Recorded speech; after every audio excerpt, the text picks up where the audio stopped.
Welcome back to the channel. If you are a JRPG fan, today's video is literally made for you. We are counting down the 10 best JRPGs recently released on Switch 2, and trust me, this list is something else. Deep stories, epic battles, characters you'll actually care about, and enough gameplay hours to last you a good while. Alright, let's get into it. Let's start with Monster Hunter Stories 3: Twisted Reflection. And if you've ever wanted a Monster Hunter game that actually slows down and lets you breathe, this is exactly that. It's a turn-based RPG built around collecting monster eggs, hatching them into your own monsties, and then customizing their genes through the rite of channeling to mix traits and elements between them. And that system alone will have you chasing every egg variant you can find. The habitat restoration feature is genuinely one of the coolest things too, where you're actively repopulating endangered monsters back into the wild, and watching them actually roam the areas again. Combat runs on a rock-paper-scissors style system that rewards reading your opponent and building a team with the right elemental matchups. And the newly introduced dual element monsters push that strategy even further. The level cap in early game that might sound restrictive actually does something smart. It forces you to engage with the systems properly rather than just steamrolling everything. Layer on top a surprisingly weighty political story, companion side quests that genuinely develop your crew, and cel-shaded visuals that look absolutely stunning in both handheld and docked. This one is firing on all cylinders. RPG fans and monster collecting enthusiasts, this one deserves your full attention.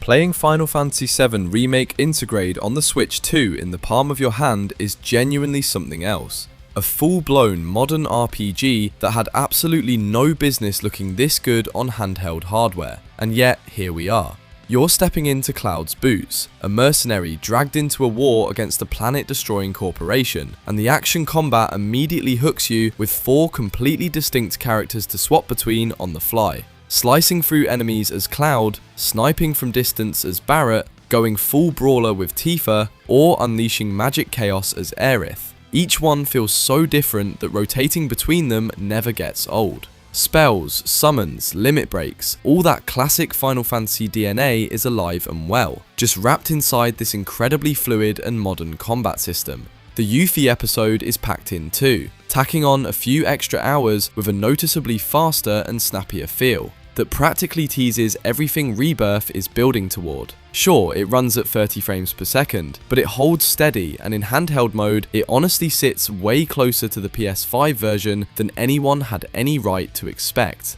The trilogy is already underway, and the Switch 2 is clearly a priority, so if you've been sitting on the fence, there is no better entry point than right now.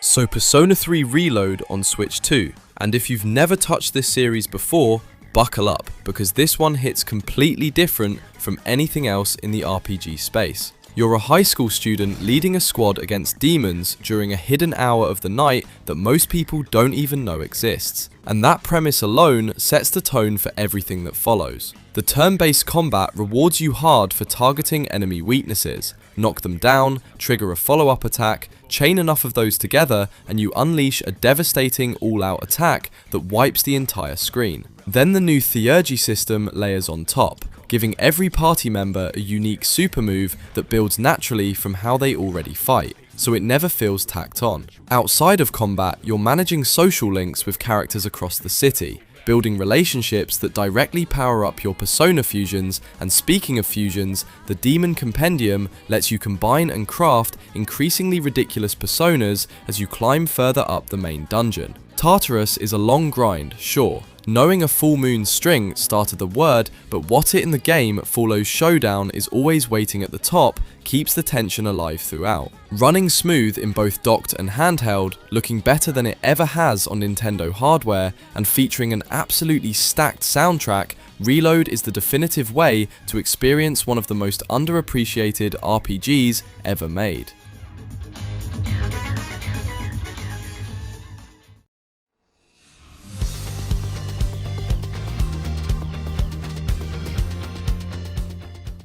Xenoblade Chronicles X Definitive Edition might be the most underrated RPG on Nintendo Switch 2, full stop. You land on this alien planet called Mira, and from the very first step outside your colony ship, it just opens up in every direction. Massive herds of monsters grazing across plains, apex creatures patrolling territories, giant wandering beasts that will absolutely flatten you if you wander too close. And that tension of pushing your exploration further while dodging creatures way above your level is genuinely addictive.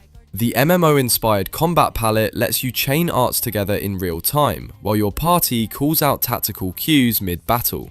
And once things escalate, it gets beautifully chaotic. Then the scales drop. These are your mech suits, and the moment you climb into one, the entire game changes. They transform into vehicles, eventually take flight, and suddenly every mountain peak and distant continent you've been eyeing from afar is completely reachable. The Definitive Edition sharpens the visuals noticeably, cleans up the UI during combat so you're never lost in the chaos, and adds new characters and story content that gives even returning players fresh reasons to dive back in. Mira is genuinely one of the greatest open worlds ever built in an RPG. And this is now the best it has ever looked or played.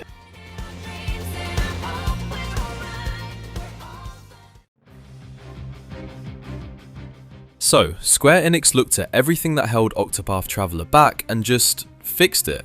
Gone are the 8 clashing storylines pulling in different directions. Instead, you craft your own character and hunt down 3 genuinely despicable villains across Austera. And because the narrative actually stays focused this time, every twist lands way harder. Now the combat, oh man, the combat. 8 characters split across front and back rows, and swapping positions mid-turn opens up these wild tactical windows. Enemy about to unleash something devastating? Swap your wounded fighter out, bring in someone sitting on a mountain of stored BP, and just absolutely punish them. Bosses even switch up their own weaknesses to keep you on your toes, so every encounter feels like a chess match rather than a button mash. Throw in customizable skill slots, town rebuilding between adventures, and over 100 hours of content ripped straight from a live service game that most people never touched. Yeah, this one's seriously worth your time.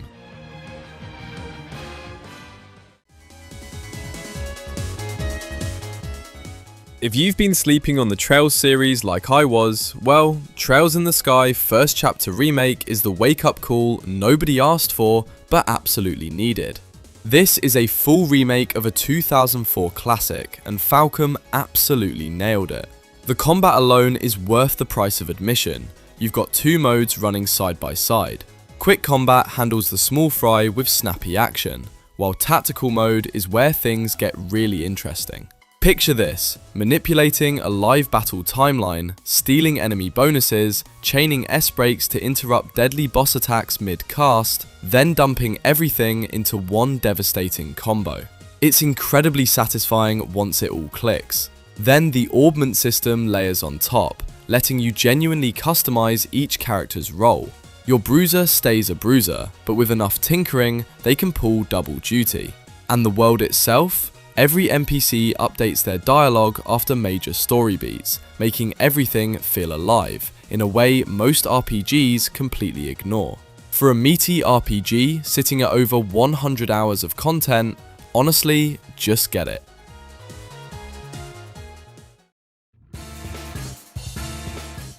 If you thought Atlas was just going to dust off a PS2 classic and call it a day, RAIDOU Remastered is here to seriously impress. This is a proper action RPG, and that's not something you expect from the Megami Tensei bloodline. RAIDOU moves, dodges, and counters with genuine responsiveness, where nailing a perfect dodge opens up punishing follow-up windows that feel earned every single time. 3 weapon types, swords, spears, axes, each swing and combo completely differently, so swapping between them mid-fight actually matters. Then you've got demons fighting alongside you, manually commanded to exploit elemental weaknesses while you manage a resource called magnetite that fuels basically everything. Capturing demons mid-battle is quick and snappy too, keeping the momentum going rather than grinding it to a halt. Sword alchemy adds another layer, crafting weapons that unlock passive and active skills tailored to your playstyle. Wrapped inside a moody mid-1900s Japan detective setting with Kazuma Kaneko's unmistakable art direction, this one's a serious gem that flew under too many radars for way too long.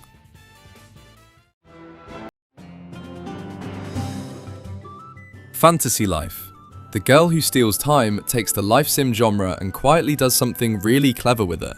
Everything, combat, crafting, gathering, runs off a single context-sensitive button. Walk up to a tree, you're a woodcutter. Spot an enemy, weapons out. No menu diving, no manual switching, just seamless flow between whatever the moment calls for. And as each life levels up, that simplicity starts layering into something way deeper.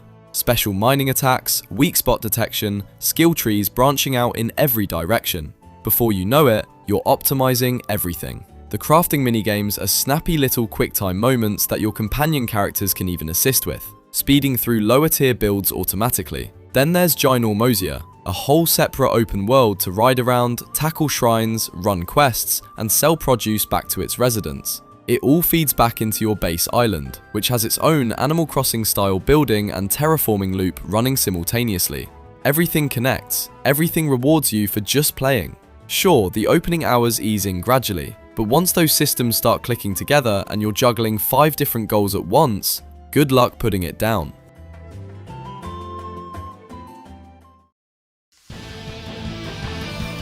Tales of Berseria Remastered is a special case. This one just dropped on Switch 2, making it the freshest way to jump in. And look, the remaster is light on changes, but what matters is the game underneath, and that game still absolutely delivers. Combat runs on that satisfying stamina and burst gauge loop, chain arts together, extend combos beyond what your stamina should allow, and weaponize Break Soul at just the right moment to completely dismantle whatever's in front of you. It's fast, it's fluid, and once Velvet clicks, fights turn into this gloriously aggressive dance you never want to stop. The equipment skill system rewards curiosity too. Master a piece of gear, bank the stat bonus permanently, and keep building upward. Stack enough of the right bonuses and you start feeling genuinely unstoppable. Sprinkling quality of life additions like faster movement and early unlimited fast travel, and the whole experience flows better than ever. The dungeons keep things grounded rather than spectacular, sure, but the combat pace means you're never stuck dwelling on them long. Factor in one of the most emotionally driven stories the genre has produced in years, and the Switch 2 version gives you the perfect excuse to experience it or revisit it from anywhere.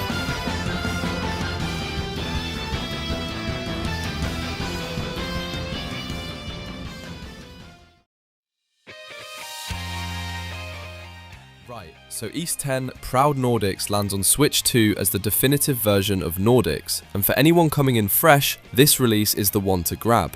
The combat pairs Adol and Kaja together, literally via phantom handcuffs, and that duo system opens up some really clever mechanics. Swap between the two mid-fight to build a revenge meter through blocked attacks, then unleash it into a powered-up paired strike that hits dramatically harder.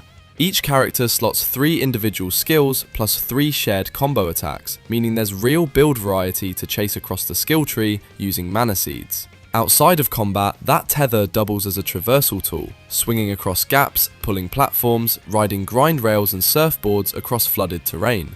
It keeps movement feeling dynamic between fights. The new Mana Hold ability adds environmental interaction on top of that. Post-game throws Muspelheim at you, a timer-based dungeon loaded with modifiers that ramp difficulty, increase rewards, and give hardcore players something genuinely demanding to sink into.